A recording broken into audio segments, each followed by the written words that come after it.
As Roger did say, there's a lot of videos you can Google from Tim, because he does run the driving school, the security school. I know he builds cars and races cars. I remember one year at Tall Pines he decided to squirt washer fluid in my eyes. Yeah, walk over here and I push the button. I was leaning in the co-driver's window when he decided to wash the window and it came straight on. Oh, what did you do that for? That was the good stuff too. That wasn't the stuff that's okay for you. My eyes have been poor ever since. Yeah. Give me the bill. That was quite a ways north of Bancroft, I remember. I can't remember the name of the stage. Something Lake of... No. North of Bancroft. Yeah, up away. Baptiste Lake? Yeah, it could have been. I think it was Good Baptiste. times back then. Well, that goes back. That would have been 30 years ago. late 80s, maybe. Yeah. I would say. Did it in that one my first actual national rally was Tall Pines in '84, I think. Who do I run into in '84? Then we would say Maxwell said '84. Anyway, Trish McGear, Trish the Dish was my co-driver. but her name wasn't McGear then. No. Sparrow. Anyway. But anyway, and of course, Tim is also president of the New American Rally Association, which I'm sure you've heard of. But you're kind of responsible for a bump of an extra 10 US cars at Pierce Nash next month. It might be more than that. 15. Really? Is it 15? Probably from 30 to 45 or whatever. Yeah. So there's 45 cars Yeah, left? four of them are not AR. 4 American crews are NASA or Okay. Maine and Vermont. So, but there's 6, I think, cars from ARA. Oh, we'll cure them of their evil ways, I'm sure. Once they get some of that nice Quebec snow, they'll be fine. You sound like you've had some experience. I loved that rally. I didn't like getting beat. Because when the first time I did it, Martin was with Jean-Paul Perouse. Oh, yes. And they went by me within about 4 or 5 miles. They went by me. They were probably doing 100 and I was doing 70 or something like that. Within 5 miles. Wow. Yeah, I remember. They had more information than I did. I didn't know about that back then. Oh. I remember somebody talked to Jean-Paul Perouse about that and the technique of left foot braking and so on. He says, Jean-Paul says, well, I put my right foot on the gas and I put my left foot on top of my right foot.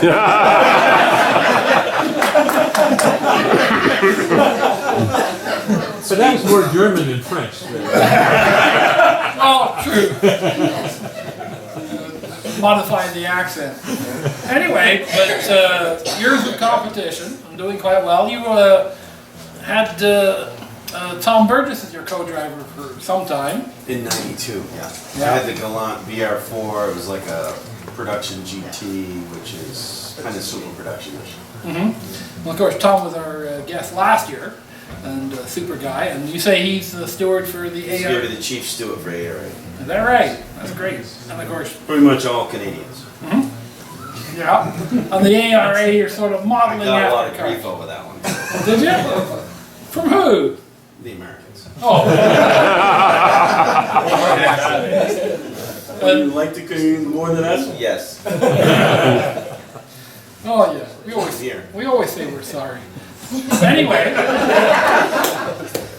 what would you like to start with? I mean, I don't know all the history. You can probably sort of run down how you got into this silly sport. Well, rally. We'll talk about rally, right? Can we stick to that? Because physics or anything like that, you know, that's What's your background? You're a mechanic. I'm a mechanic, yeah. Okay. So, my history in the beginning was as a mechanic. I went in the Air Force. When I got out of the Air Force, my friends were racing stock cars. So, they wanted a mechanic, so I started working on stock cars and then realized that the stock car drivers weren't really that ambitious. They never worked on the cars. So, the cars, they didn't realize that the more you work on the car, the faster it is. On a track, it's all about the car setup. So I got very frustrated right away because there was a lack of ability to take it serious, like an aircraft mechanic has to make it perfect. So that's what I did, the race car, and we had a lot of success. And within a year I decided, okay, I'm going to drive. And then when I started driving stock cars, I had some success, but I was very frustrated with the people. Stock car racing, they're really not that happy. And for the most part, they're throwing lug nuts at each other and they're fighting and it's always somebody else's fault. And the frustration too was you could have 30 people and really only 5 of them are real serious and the other 25 just slap the car together and go racing. And there's tools falling out of the car, engines blowing up in front of you. And they have the right, they paid their $50 or whatever.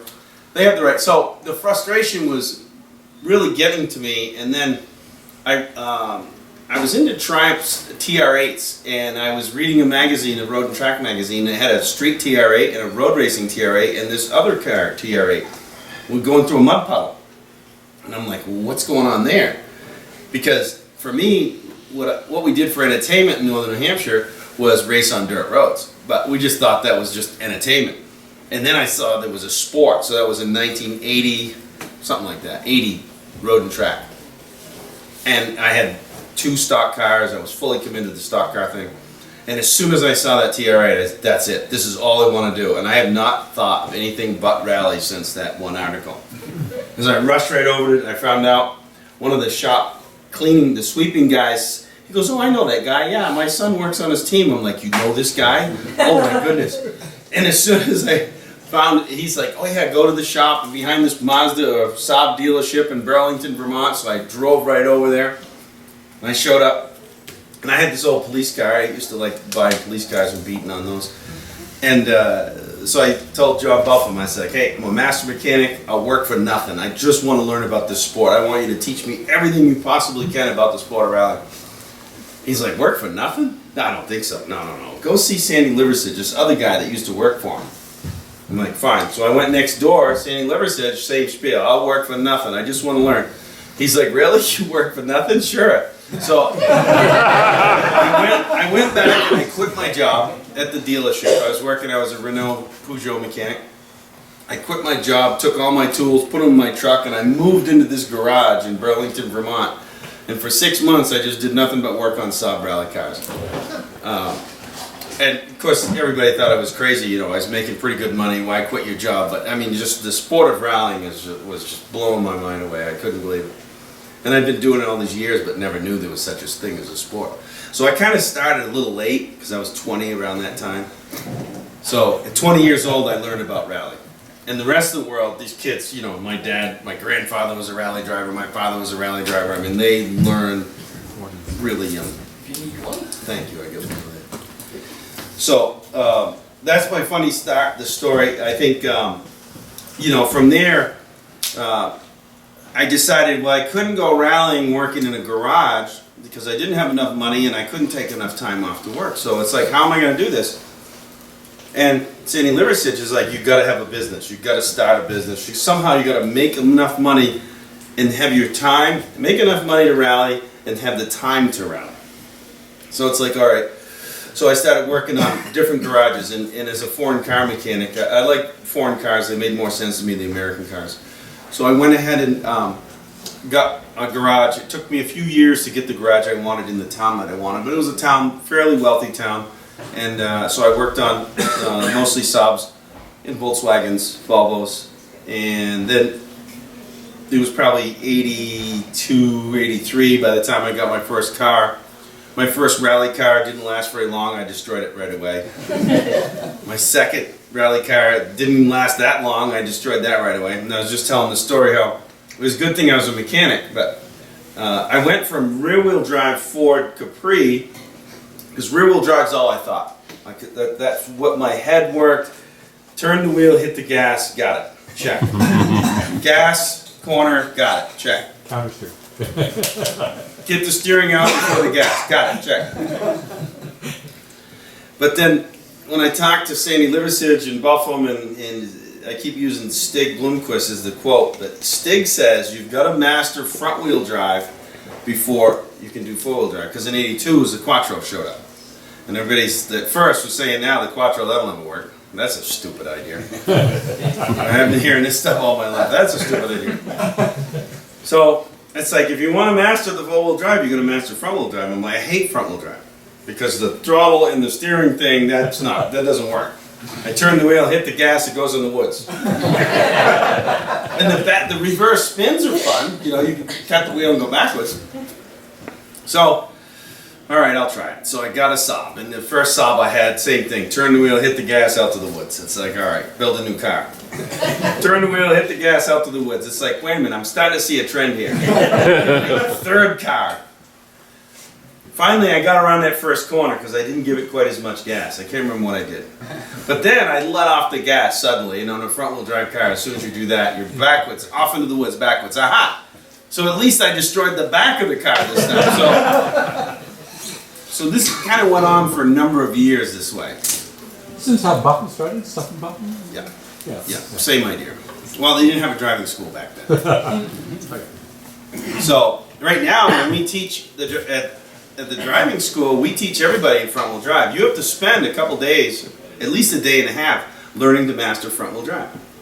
Because you're going to stay on the gas, and by staying on the gas, and when you turn the wheel, it won't turn. You have to use the brake to make it turn. So now it's like, wait a minute, I got the gas on to make it go straight, and the brake to make it turn, and it twists you around, and all of a sudden, I've got you so you stay on the gas in the corner. That was my mission, to keep your foot on the gas, and then use the brake to get to slow down and turn. So the balancing of the car is kind of backwards on a front-wheel drive, and if you really start that way, it breaks you of lifting off the gas. When the back end slides sideways in the car, an oversteer, most people let off the gas. That's your natural instinct. You'll have to break that. So by putting you in these skids, and that's kind of the trick of the school, is mastering front-wheel drive. Once you master front-wheel drive, then you can go to all-wheel drive, and then rear-wheel drive. Of course, if you go to rear-wheel drive too soon, then you go right back to your old habits. So it's like you're going to keep rear-wheel drive away from people long enough till you've brainwashed them and you've broken them down, and finally the guy goes, well, I hated front-wheel drive for 2 days, but you know what, I'm starting to like those cars. I'm like, okay, now you go all-wheel drive. So if you go there and realize, you say, oh, I love front-wheel drive, I'll get you into the car you want sooner. But that really is, that's kind of how my history started, and that's how it works. But the rest of my career goes with production-based cars. I've won a lot of rallies, won rallies overall with production car, because I had to, because I didn't have a lot of money. And production cars were cheaper. I mean, you had to replace parts a little sooner, but essentially, if you could learn the proper way, the old Scandinavian way, which is never let off the gas and use the brake when you're scared, is you learn that you can make a really slow car fast.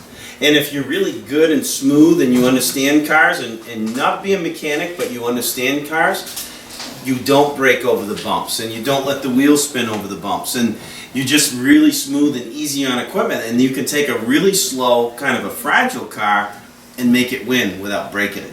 And I think that's vital to be before you can do anything else, whether you want to run open class cars or all-wheel drive turbo cars. You need to master that skill. And back in the day, we had no choice. That's all there was. Until 1980, they really didn't have anything else. Well, even later than that in North America. Right, because in '82 was the Quattro, but it wasn't. And the Mazdas were '88. They were still kind of weak. Yeah. And then when we got the Eclipses and the Gallants, they started becoming a lot more reliable. Because we won championship in '86, in Vault. Right. No, the only one who won. I always thought I was the last, but McGear won his first time he won in the Subaru. It was two-wheel drive. A two-wheel drive Subaru. Two-wheel drive Subaru. And that's actually a good option if anybody wants to ask me about cars. I've always thought that starting off in front-wheel drive Subaru, then going all-wheel drive, and then all-wheel drive turbo, because of the same shell, you can move those parts around easy. They're one of the only cars you can easily convert around. So, driving the production-based cars also is important to sponsors. So manufacturer car companies like to see you run the standard vehicle. A lot of these modern cars, a Fiesta WRC car started off as a Fiesta, but just the shell, just the roof and the side panels. Or parts of the show. Right. So I think it's important for your own skill level to start with slow cars and your pocketbook. And as you get faster and you get to you get 130, 40 horsepower, you can hold it to the floor around every corner on every rally. Well, now you need 150 horsepower and maybe a little bigger brakes and maybe a little bigger strut and maybe run that for a while until you can hold that to the floor for every rally, for so many rallies. And then once you get to the point where you're up to 200 horsepower in a front-wheel drive car, and you're going to be going really fast, and it's going to be fairly inexpensive up to that point. Then go all-wheel drive is what I would think the best way for your success financially and overall as a driver's skill. And if people skip that whole mess, and you see them come, and they're pretty good, they're fast on the fast ones. When it gets tricky, they crash, or they lose a lot of speed when it's slippery, bad weather, they don't do so well, and I've just not seen any success trying to skip those steps. I mean, if you want to be a gentleman driver and just want to have fun, that's different. But if you want to win, I don't think there's any way of getting around that. All the world champions that I know of started out with dead slow cars because their club system and the rest of the world forces them to drive a 1.4 or a 1.6 or whatever. They're all different. You don't want a rare car. You want something that you can go to the junkyard and buy fenders and whatever else. It'd be nice if they also, that same car, offered group end parts like bushings, rubber bushings, stiffer motor mounts, control arm bushings. Dalton, the gentleman asking, Dalton, he's the go-to guy for everybody in the club who's got a performance car. So, Michael Ketchum over there in the 323, Jeremy's been over there, Donald's been over there, I think. Everybody that's done. Dalton helps everybody out. He has a repair garage, and he does actually make his living that way, not fixing rally cars. No, it'd be hard to make a living doing that. There's only one guy doing that. That's Lance. Yeah, sure enough. But he's really quick, and he does our rally crosses. I'm at the point where it needs a little more horsepower, Yeah. but we'll work on it. Then wait to that point, and now give yourself a little more power. Yeah. But now you're probably gonna need bigger brakes, stiffer springs. Yeah, because I have drum brakes in the back. So I Right. need disc brakes. No, absolutely, because it's like when you don't have that power, you're like trying to get a better line in the corner, Yes. and trying to brake a little later, and then because you got drum brakes, you can't like ride the brakes, No. you'll lose your brakes, so you got to kind of wait to the last second and then brake just enough, and then not too much. It's a little bit frustrating right now. With the I'm power sure. and the bad brakes, and I don't have quick track, so they're spin the wheel like crazy, and all that's slowing me down right now. So, but Sometimes It's you coming. can shorten up the arms on the control arms, or you could maybe do something different. I have a gear already. I just have Yeah. to install it right now. But, And a lot of times when you get it down to the left foot, it's front wheel drive, right? yeah. Left foot braking, you can get it so you don't need to use as much steering. Maybe Yeah, if you get your I'm really braking glad right. for braking. Yeah. It's just because the brakes are not that good. It's kind of And you can only use so much braking if you've got stock solid discs. just to, Vented. everything's stock. I'm using $20 brake shoes and pads. And as you said, we don't have money. So that's how you rally. But you're gonna all this stuff you're going through, when you finally get like the proper stuff, Then you're gonna be good to it though. Yeah. You're not gonna break things because you learn to drive it's under. a crappy car. Yeah. It's not so I hate to use crappy. Not engineered to do what you're doing Yeah, with it. yeah. It's not intended for that. Doesn't like the rough stuff. So. Right. Was struts and shocks?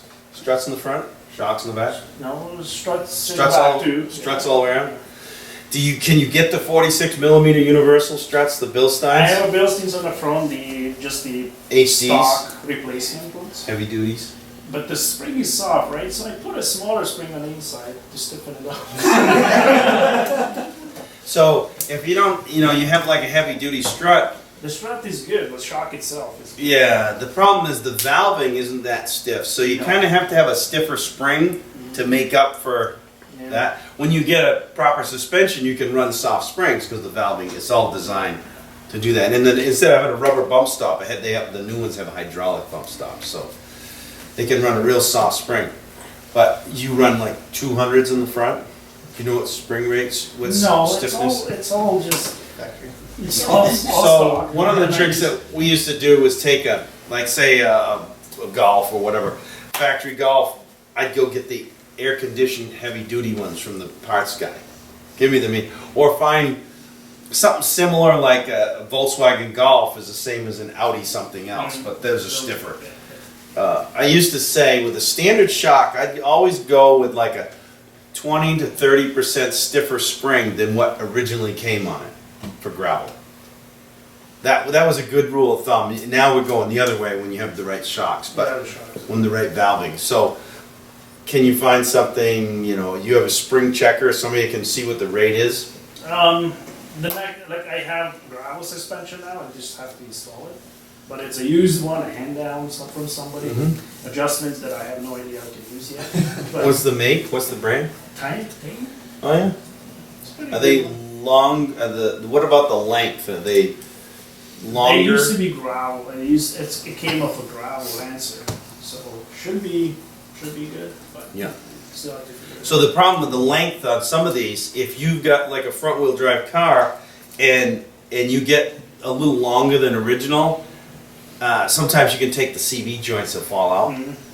But it won't take length and steering angle. So if you're going to extend the length and you can get more droop, minimize your steering angle. So you can put stoppers on your steering rack or ways to keep it so you don't have big steering and big drop. Come apart. Yeah, you can have a lot more droop if you minimize the steering angle. Most rally cars you try, it's like the Austin Powers turn, you know. Even the ST and the RS has minimum steering angle because of that. Because they have way more power and they know somebody's going to go full lock and give it too much gas. You run a Rieger, don't you, Jeremy? Jeremy, he's quite a hot shoe in the club. He came third at Pines a year ago, right? Third over in Nice. What kind of car? It's a Subaru. Was a Subaru. Was this one?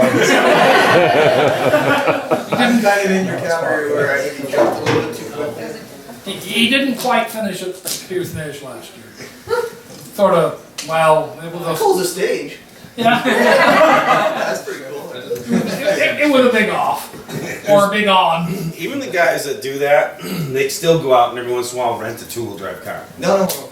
You know, with what we managed to do at the school is put you in a front-wheel drive car long enough to break down most of your bad habits. I've seen people get successful just doing the school, just spending enough time in a front-wheel drive to kind of break you if you're trying to throttle steer. Because the problem is without any training, we tend to use the gas for the cornering and, you know, turn the wheel and hit the gas. That's how we get around the corner. But when you come into a corner way too fast and all of a sudden you realize it, and if your instinct is to give it more gas, it usually turns bad. But if you manage the front wheel drive sort of left foot braking technique, that you're using the brake in the corner to slow you down and get it to turn, then you can jump on your gas. So you kind of front wheel drive in and rear wheel drive out. That's what I recommend for most people. That way there, when you're coming in too fast and the corner tightens up, your instinct is to brake, not give it gas. Michael over here runs the 323, about 22 years old, that one. It's not new. You still get parts? Yeah. Did you see Burmeister's stuff? Was that, I mean, like at late 90s, late 80s, I mean? 1993 Mazda 323. It's yellow. It's a stock, pretty much. It's absolutely stock. I've got the record to prove it. He did win a stage at Tall Pines. Over and He answered everything. That's only because John George, or no, what's her face can't type right.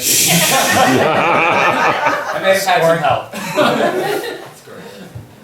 Yeah, I've had that happen where they give you the score of the last car through. Yeah. So it's like somebody crashed and they got my score. I can't remember how that worked, but they were so happy. Thanks a lot, Mike. It's never good when somebody gets your score. This was sort of a 2-minute and 20-second stage, and we made a 1-minute error, so now he did it in 1 minute and 20. Probably exceeded the 120 rule, which makes the stage Yeah, that's right. I mean, That's a real problem. We do have a real problem with the chicanes, the average, the speed.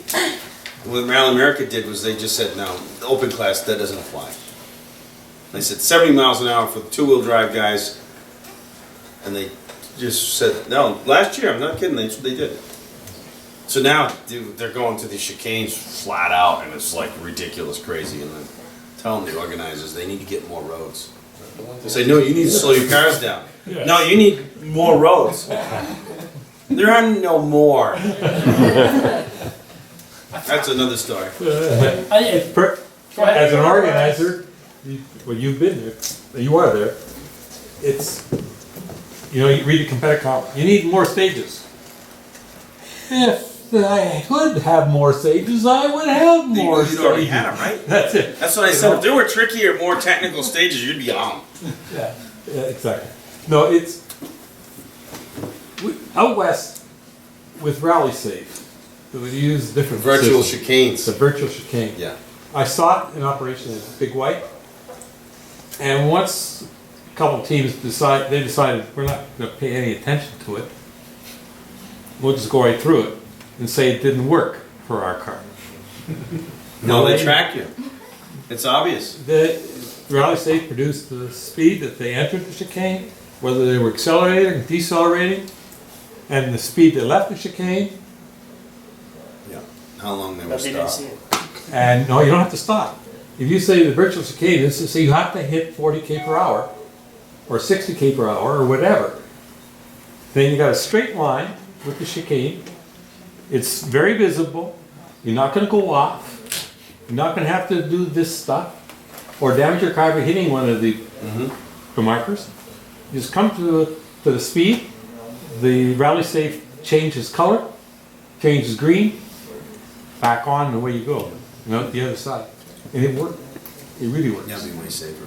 So We, I can get off. we could debate that one a long time. And Martin didn't like him, I like him. Which one? The Ford. So the Ford actually sponsors the driving school right now. Oh, I have two businesses, the driving school and motorsport, and they tend to like the driving school is get more coverage because rallying doesn't have very much coverage. There's really not much value in American rallying right now. That's hopefully they're going to change, Yeah. and hopefully we'll all watch it change together. But the Ford thing, it started off with I was looking to replace the old Golfs that we had because we were running 4-door Golfs front-wheel drive, and I had a whole fleet of 20 of them or something like that. And they were electrical nightmares. You know, every car needed 5 hours worth of work. So I was looking, and I looked at the Mazda 3 as an option. And when I was looking at the Mazda 3, and I started racing a Mazda 3, at that time they had the Fiesta movement came, and one of the cars came to the driving school. And I first got to see the Fiesta, so that must have been 10 or 11 or whenever we could first get them.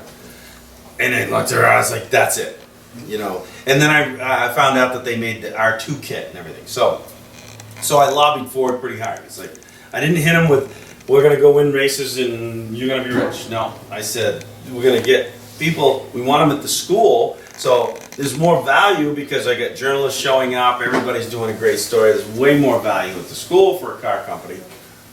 So I said, I need these cars. And it happened to be, they were trying to figure out that the Fiesta movement was, they brought 100 cars and they gave them to journalists and they let them drive around and have fun and coffee and film their breakfast or whatever they were doing. Social media fun. And then they had to crush them or send them back. So that's just the way it works. They were imported as, they were Euro vehicles, they weren't taxed, they weren't crash tested, so you can't sell them. You can't give them away, you can't. So some of the journalists that were using them said, well, that's a waste, these 100 brand new cars, you know, with low mileage. Why would you do that? Well, lawyers run the world now, and I'm sure Ford had buildings full of lawyers saying you can't do that. So I said, well, you need them crushed? I can help you. I'm your man. It's going to take a lot longer than you think. Yeah. And I think they actually tried to give them to Rally America, but they're like, well, they're not registerable, so we can't use them as rally cars. So it happened to be the right time, the right time, the right place, and so we negotiated. Like, well, I really only need like 30 and some parts, and they're like, well, we're not going to give you any parts. So how about 43? Just had to be Ken Block's number, all right? How about 43? It's like, yeah, great. Okay, so I take 2 at a time or something. No, it's all 43 right now. And they're in Michigan, by the way. Come get them, like right now. So I was like, okay, that's how many trucks? There's 5 on a truck and a whatever. Okay, so it cost a bunch of money to get them. And so that's how the relationship started. And so I got the cars, and they basically, all the cars get Bilstein heavy duties. I use Golf 3 suspension. skid plates, same setup you got, not much, and seat belts and whatnot. And then I said, great, you got the cars you want? Okay, so now we want to race this R2 Fiesta. Sorry, so they had a kit, a kit, and they said, we'll give you a kit in a car, you spend all the labor and you race it.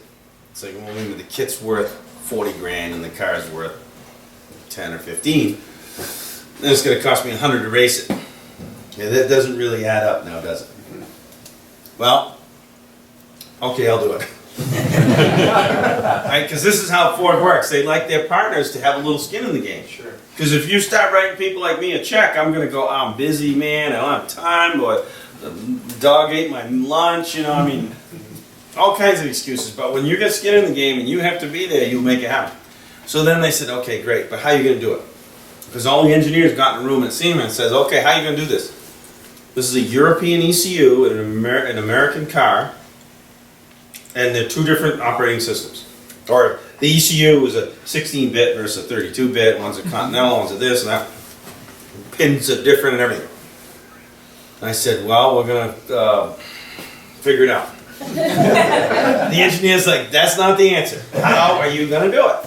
And I had enough time to look at all the pins, and I said, well, if it's going to work, then we're going to have to take the Euro ECU, and we're going to take and change part of the harness, and we're going to put a part of a Euro one and a part of a US one, and we're going to repin and move this around, and this and that will never work. Probably not. I don't know. I don't know. I mean, I don't know. That's why you're giving it to me. I'm a mechanic. I'll make it work. Well, they didn't like that answer, but that's what we did.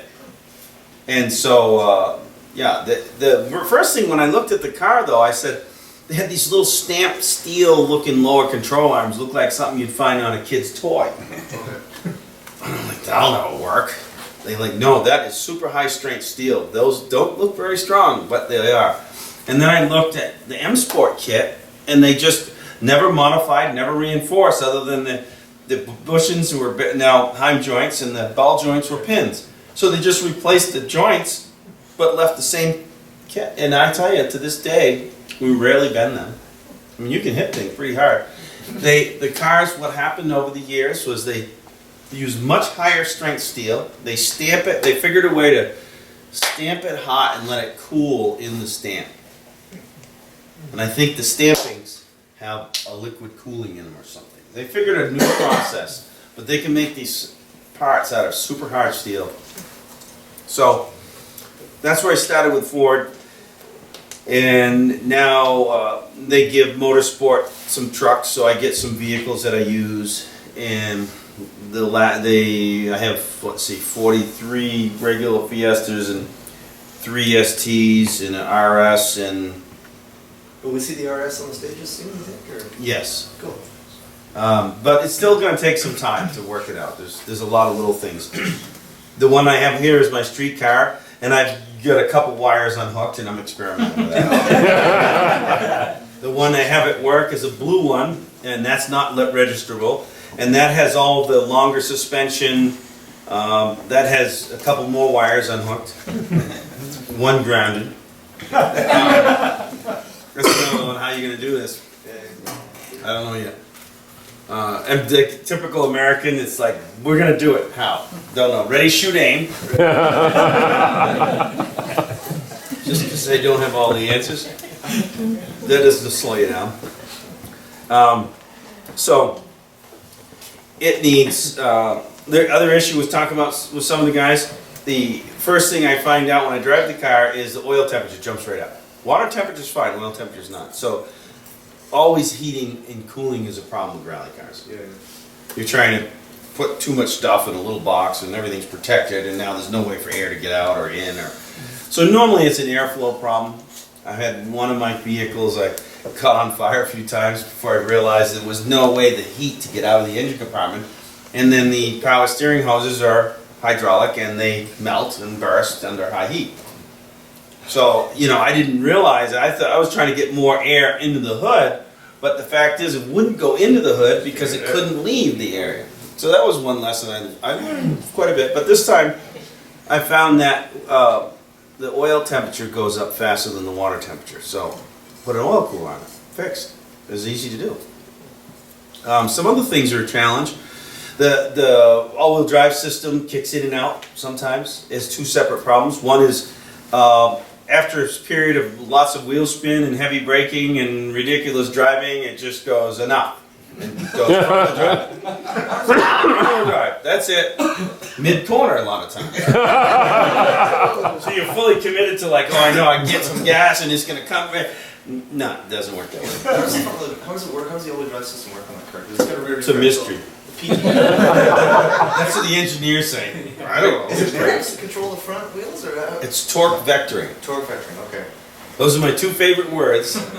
It turns you right into a teenager. You would not believe. My wife thinks I have a mistress. You're smiling all the time. What's up? Torque vectoring. I don't get it, man. So, most cars, you know, the center diff four-wheel drive, the center diff controls front to rear. And the older school one, when you let off the gas, it would unlock. When you accelerate, it locks. When you pull the handbrake, it unlocks. When you're mid-corner and you're on the gas and the brake, it'll unlock, and then you let off the brake and it locks. There's various different systems that they have. But torque vectoring works where it only allows the outside rear wheels to overspin. So if you're turning left, that right rear wheel that's loaded is going to overspin by as much as 70%. So it could be anywhere, that outside rear wheel could be 50 or 50 to 70% drive. So you turn in and the car doesn't turn. If you give it more steering, it gives it more drive to the outside wheel.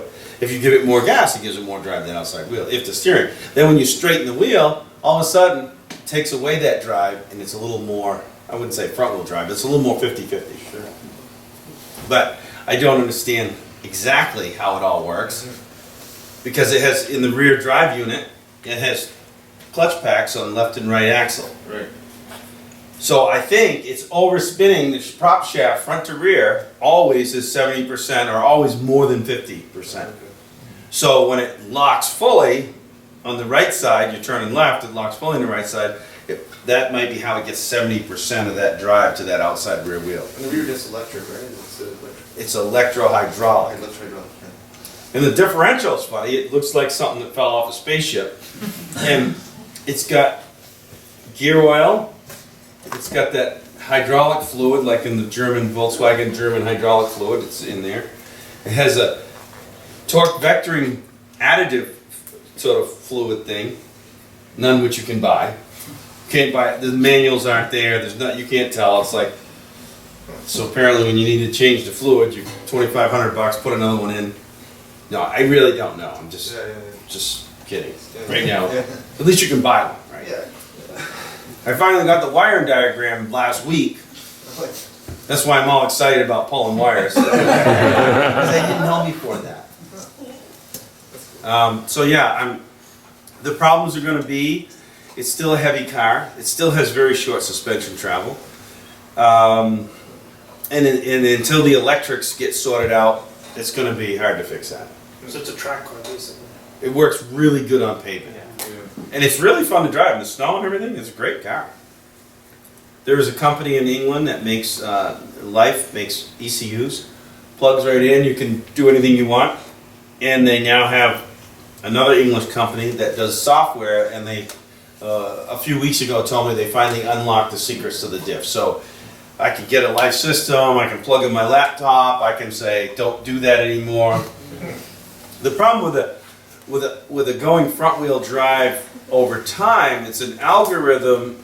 It's not really, the fluid's not hot and overheating. It's just the system thinks that it's going to overheat if we don't shut it down. So I want to make it say, okay, I'll deal with that. I'll put some heat tape on it so I can monitor the temperature and figure out, okay, now I've driven it for a half an hour flat out and the fluid's pretty hot. Maybe now I can take that gear oil and then run it up to a cooler, like a conventional diff. It's not quite, but it would work, I think, the same way. And there's also an ECU mounted on top of it. It's really in a really bad place. I might have to take that ECU off and mount it inside the car. But I'm not sure the ECU is what's overheating. The engineers told me it's an algorithm. You will get some dirt on it. Yeah, I don't want it there. It's just, yeah, it's not. Water. It's not like a Volvo one in the bottom. It's a Volvo. Disconnect the sensor and give it a false reading or something. Well, Temperature, yeah. that's kind of how I used to do it. Is I find the sensor didn't like something, so I take the sensor and wrap it in a rag and zip tie it in the side of the corner somewhere. Spray foam over it or something. Okay, you're done. You're happy, all nice and warm and cozy. Sensor's like everything's great now. I'm good. They dip tools up there. Well, then I'll fix that problem. The other one was when you left foot brake mid-corner. When you apply the brake with the power, it doesn't just cut power, but it goes front-wheel drive. Oh. I was thinking it was all-wheel drive when I entered this corner. So that is kind of the problem. A rally car needs to be very predictable, easy to drive, friendly, easy to get parts for. So it's going to take a little while. And that's what I'd like to do. I have a lot of other things going on, but this is my hobby, so I have more fun. I'm kind of going back as I get older and just want to play with cars.